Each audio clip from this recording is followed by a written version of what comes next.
University of Medina. And we have our brother, our honorable brother, Brother Ahmed Bashi, who is going to be the moderator of this amazing panel. And the panel, the topic of this panel is Islam, right? It's going to be identity, authenticity, and Islam. Inshallah. فليتفضل Brother Ahmed Bashi.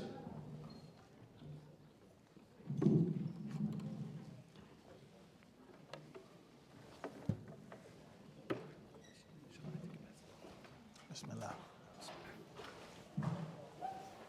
Bismillah, alhamdulillah, wassalatu wassalamu ala rasulillah wa ala alihi wa sahbihi wa wala wa ba'd. Inshallah ta'ala, as Akhi Numan mentioned, the topic of today's panel discussion is identity, authenticity in Islam. A lot of times youth, especially growing up in the West, the problem that they have is with an identity crisis.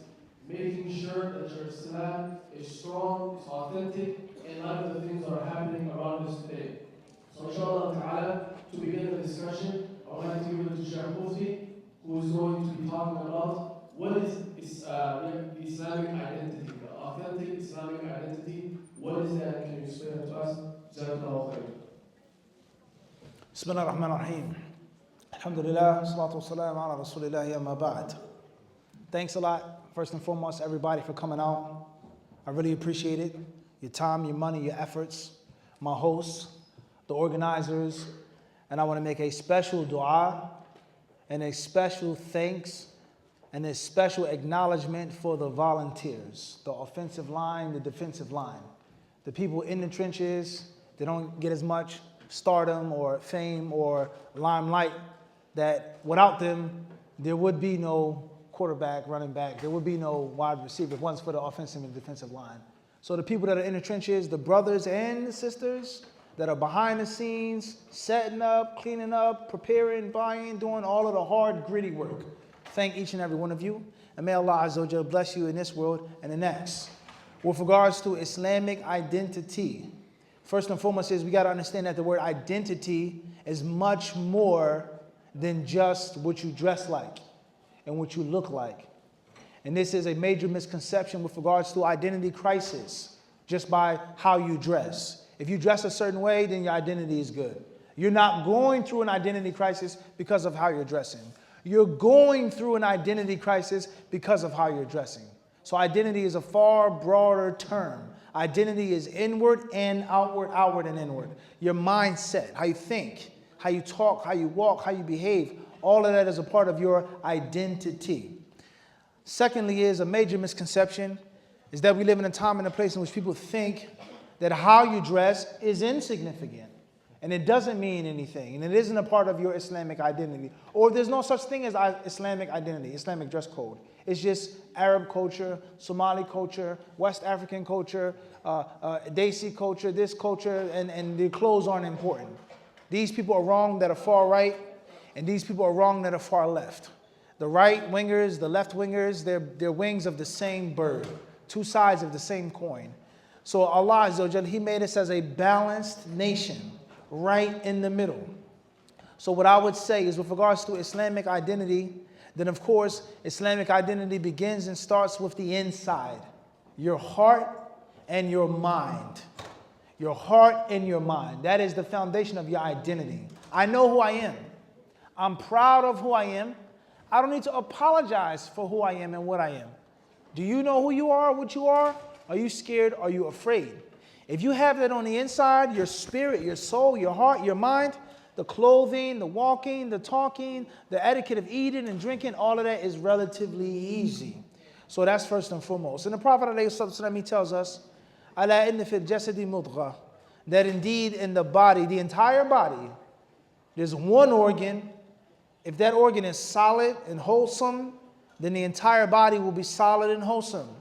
And if that one organ is acrid or putrid, if it's rotten and filthy, if it's weak, if its core is soggy, then the rest of the body will be messed up. And that organ isn't the brain, that organ isn't the tongue, it's not your biceps, your triceps, your calves, your muscles, your pecs, none of that. That organ is the heart. So Islamic identity begins and ends with your heart and with your mind. If that's straight, then the other things will be straight, bi'idhnillahi ta'ala.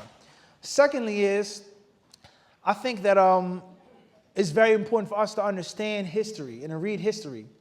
It's easy for someone to marginalize you living in this country. You're a foreigner. You're an immigrant. You don't adopt American culture, American customs. You come here to live in this country.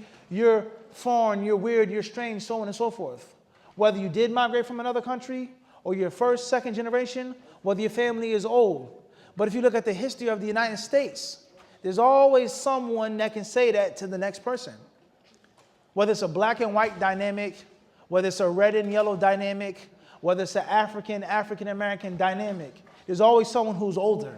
So for real, this person says to that person, you ain't really American. You haven't adopted our customs, our culture, who we've been here for hundreds of years. And then someone else can come before him and say the exact same thing. So many people, they get forced into the corner thinking that my identity can't or has to be like this because of this person's standard. And these things, not only do they go against Islam, Allah tells the Prophet ﷺ, then we place you, O Muhammad, upon a sharia, upon a way. So follow that way. But these stigmas and stereotypes that lead people to having a lost identity and identity crisis, they're unconstitutional and they're un-American. That's not the American way to marginalize a people and to say this is how you got to dress, and this is how you got to speak, and this is how you got to talk, and this is the language that you have to use. The French, the Dutch, the English, let alone the other nationalities and ethnicities that make up the fabric of this country, of this state, Minnesota.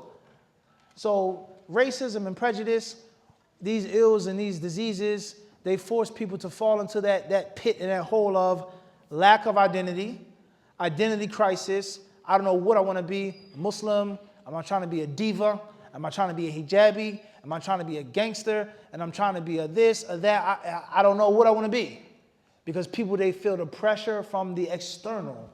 And they have the weakness on the internal sense. So that's what I would like to speak on, inshallah ta'ala, is strengthening your mind, strengthening your heart.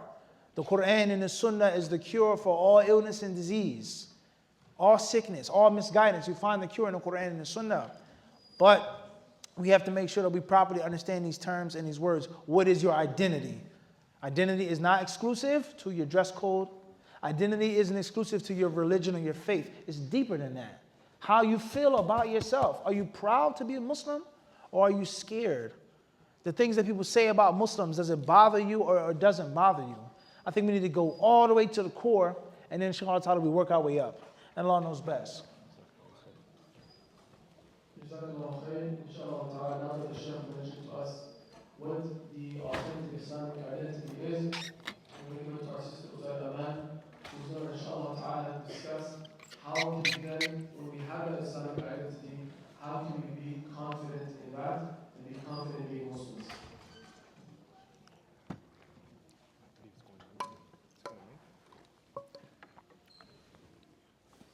May not make it.